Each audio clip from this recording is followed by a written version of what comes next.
ગત તારીખ 29 અમે જ્યારે બિલિયાળા મગફળી કેન્દ્રની અંદર વજનના લીધે ભ્રષ્ટાચાર થતો હતો એ દરમિયાન વિમલભાઈ સોરઠિયા કે જેને મારવામાં આવ્યો છે એમનો મને ફોન આવ્યો અને અમે લોકો ત્યાં ગયા. ત્યાં અમે જોયું કે ખેડૂતોની જે સરકારનું જે પરિપત્ર છે 35 કિલો અને 800 ગ્રામ જે મગફળી ભરવાની છે એના બદલે આ લોકો 36 કિલો અને 200 ગ્રામ જેવી મગફળી ભરતા હતા. એનો અમારી પાસે લાઈવ પુરાવો પણ છે જે તમે લોકોએ જોયો હશે. દરેક કેન્દ્ર ઉપર ખેડૂતો સાથે આવી ગેરરીતિ થાય છે અને આવો કડદો કરવામાં આવે છે. આ કડદાને લઈને જ્યારે વિમલભાઈ સોરઠિયાએ અવાજ ઉઠાવ્યો અને એ અવાજને ક્યાંક ને ક્યાંક દામી દેવામાં આવ્યો. કઈ રીતે એ પણ હું તમને સમજાવું. વિમલભાઈએ જ્યારે મને ફોન કર્યો હું ત્યાં ગઈ. એ ગઈ પછી ત્યાં તમને તમામ લાઈવ વિડીયો પુરાવા મોકલ્યા. મારા લાઈવ ઉપરથી બધાએ જોયા. આખા ગુજરાતમાં એ વિડીયો પુરાવા અત્યારે બધાની સમક્ષ છે. ત્યારે એ લોકોને કડદો ખુલ્લો પડતા, એનો ભ્રષ્ટાચાર ખુલ્લો પડતા ક્યાંક ને ક્યાંક પેટમાં તેલ રેડાયું હોય એમ મારા ત્યાંથી નીકળી ગયા પછી વિમલભાઈ સોરઠિયાને કાયદેસર રીતે એનું અપહરણ કરી એની પાસેથી મોબાઈલ લઈ લેવામાં આવ્યો, એની પાસેથી એની ગાડીની ચાવી લઈ લેવામાં આવી અને ત્યાં એને ઢોર મારવામાં આવ્યો અને મારી નાખવાની ધમકી પણ આપવામાં આવી. હું આગળ ઊભી હતી.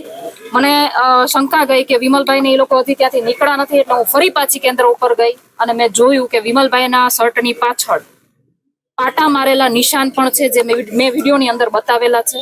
વિમલભાઈનો મોબાઈલ પણ એ લોકો આપે છે પરત. વિમલભાઈની બાઇકની જે ચાવી છે એ પણ એ લોકો પરત આપે છે. એ તમામ પુરાવા અમારી પાસે છે.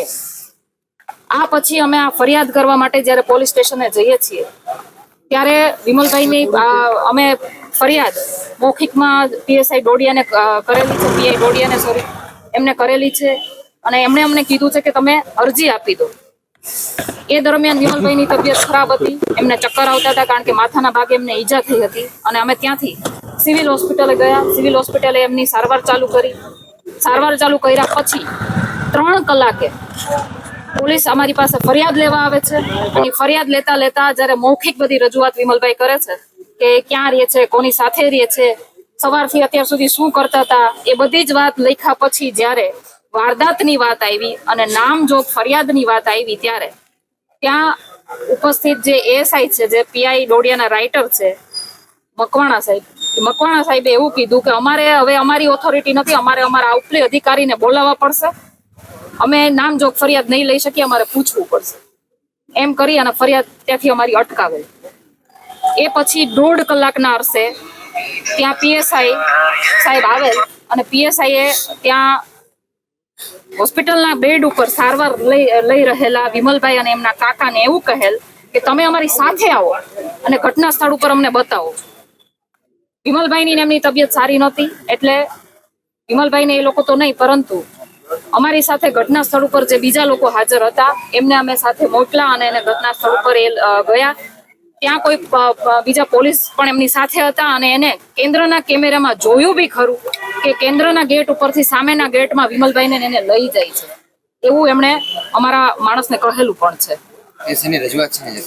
અત્યારે એ જ રજૂઆત કરવા આવ્યા છીએ કે આ બધી ઘટના પછી ત્યાં સિવિલ હોસ્પિટલમાં પણ એની સારવાર નહોતી થતી અને એના પછી અમે લોકો એમને ડોક્ટરના રિફર કરવા મુજબ એમને હોસ્પિટલ રાજકોટ હોસ્પિટલ મધુરમ ખાતે લઈ ગયા હતા અને મધુરમ હોસ્પિટલે લઈ ગયા પછી જે મકવાણા સાહેબ છે એ એમની ફરિયાદ લેવા આવ્યા. ત્યાં આખી ફરિયાદ લેવામાં આવે છે, લખવામાં આવે છે અને એમ વિમલભાઈની સાઇન કરાવવામાં આવે છે. એના પછી અમે જ્યારે કોપી માંગીએ છીએ એની પાસે ત્યારે એમ કહેવામાં આવે છે કે અમે આ કોપી તમને નીચે તમે અમારી સાથે આવો સાહેબની સાઇન કરીને તમને કોપી આપીશું. વિમલભાઈની તબિયત સારી નહોતી એટલે હું એમની કોપી નીચે લેવા માટે ગઈ અને મને એવું કહેવામાં આવે છે કે આમાંથી તમારે ગણેશભાઈનું અને લાલાભાઈનું નામ કાઢવું પડશે તો જ અમે ફરિયાદ લેશું, બાકી અમે નહીં લઈએ, બાકી અમે આ ફરિયાદ ફાડી નાખશું. એટલે અમે અહીંયા એસપી સાહેબ પાસે એની ફરિયાદ કરવા માટે આવ્યા છીએ.